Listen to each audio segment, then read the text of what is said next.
So not all that long ago, I was in the market for a bass, and I didn't want to spend a lot of money because I don't really play bass. I just needed something to add bass to my tracks, and I didn't really want to use a plug-in or anything like that, or use like a octave effect on my guitar. So I was shopping around, and I wanted a 5-string that way because I use a lot of different tunings, and I figured with a 5-string I could cover my basses, no pun intended, by having something that could handle drop B and standard E without really messing around. So I was looking at the Squier Contemporary Active Jazz Bass, thinking that would probably fit the bill. Looking at the specs, we have an ash body, a matte polyester finish, Squier SQR ceramic humbucker in the bridge, Squier SQR ceramic humbucker in the neck, master volume, blend, master tone, bass and treble boost. No switching, HH configuration obviously. The Squier 9-volt active preamp. Has a 4-saddle, high-mass vintage style bass bridge, standard open gear tuners, metal dome knobs, 4-bolt Squier neck plate, 3-ply black pickguard, black chrome hardware. Although, if you ever buy something that's Fender or Squier, they call it black chrome, but it's actually more of like a smoked chrome if you're looking for replacement parts. It's got a maple neck with a C shape, maple fretboard, 20 frets, synthetic bone nut, black dot inlays, 4mm hex truss rod nut, natural satin urethane with satin matching headstock, 34-inch scale length, 12-inch fret fingerboard radius, narrow tall frets, 1.5-inch nut width, dual action truss rod. And I had it narrowed down to the white or the black one. And I was going to go through Sweetwater, and I can't show you now on their website, but this was pretty much what I was set on, was this black one with the maple neck, until I saw this.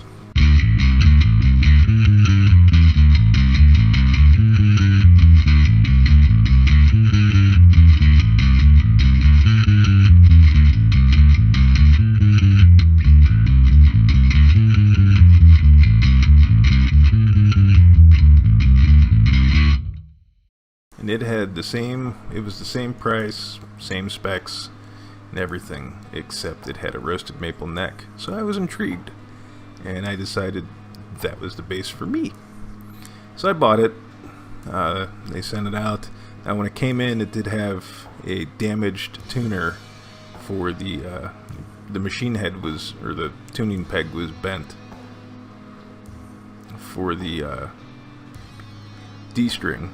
And I let Sweetwater know, and they promptly got a replacement out to me, and I took the old one out, put the new one in, and it's been pretty much my workhorse since.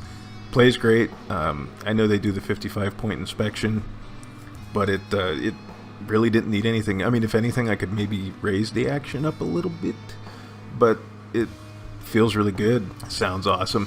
Now, in the tone demo, I'm not going to do like every single thing, because you got the blend knob, bass and treble knob, you have a tone knob, you have the neck pickup, the bridge pickup. So I mean, there's a lot of different possibilities for tones, and I mean, for what I use it for,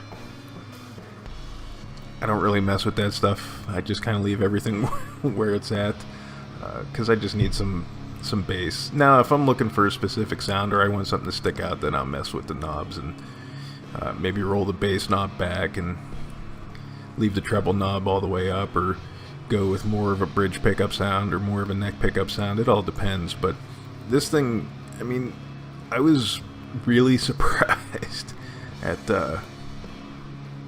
how well it was when it showed up. No sharp fret ends, no high frets or anything like that. I mean, it was pretty much, you could have pulled this out of the box, tuned it up, and gigged with it. And I mean, I've said that about some other guitars and stuff like that, but I mean, you know, they always had something like the action needed to come down a little bit, or something stupid like that, or, you know, they might have had some fret sprout just because of where they were made and the environment there, and then come in here and the environment here or whatever, you know. But this thing is spot fucking on, and it's phenomenal for $529 US. don't think there's a better value for a 5-string bass right now, especially if you want active electronics. And from now, I'm not super familiar with, the different bass pickups that are out there. Looks like there's options with EMG if you wanted to switch them out for EMGs or whatever. But I mean, leaving it alone would be perfectly serviceable too. It sounds fine.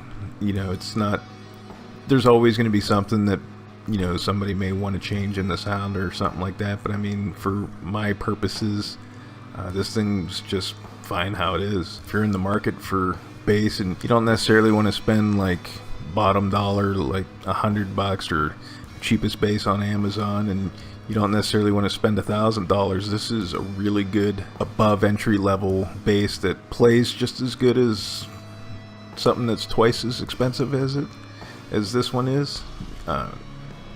And your mileage may vary, but I mean, I don't know, anybody else have any of these? What's your experience with them? How'd they turn out? How'd they show up? Were they as good as I feel that this one is? Were they not as good? Or let me know in the comments below.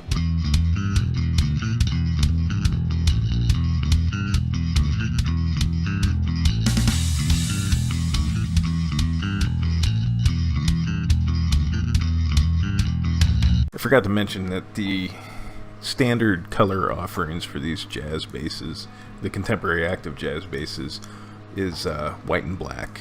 Matte black and the matte white are the ones that you can get fairly regularly through anybody.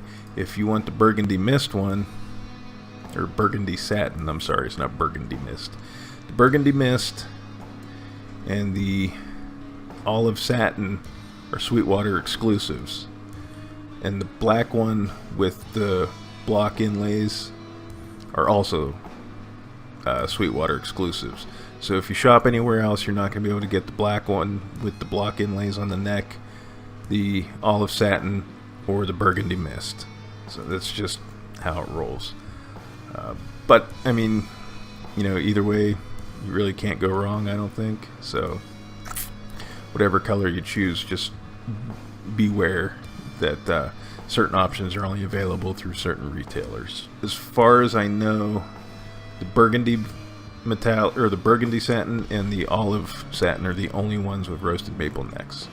I could be wrong on that. Those are the only ones I've seen with the roasted maple necks. But Thomann or Andertons or something, they might have their own exclusive deal where they got a color and it has a roasted maple neck. I don't know. I'm in the US, I'm not in the UK or Europe, so I can't vouch for that. Actually, let's look. Andertons has the burgundy satin jazz bass with the roasted maple neck. So if you live in the UK or anywhere that you can get instruments from Andertons fairly easily, they have that one. But anyways, like I said, if you got one of these, what was your experience with them? Good, bad, meh? Let me know in the comments below, because I'm curious. Like I said, did it just so happen that this one happened to be awesome, or is it pretty standard across the line that they're fairly kick-ass once you get them out of the box? Anyways, guys, if you could take the time to rate, comment, subscribe, every little interaction helps. Plus, it lets me know if I'm doing good, doing bad, what I got to improve on, and things can only go better from here, right? Right? Anyways, I just want to thank you guys for taking the time to watch, and we'll see you in the next one.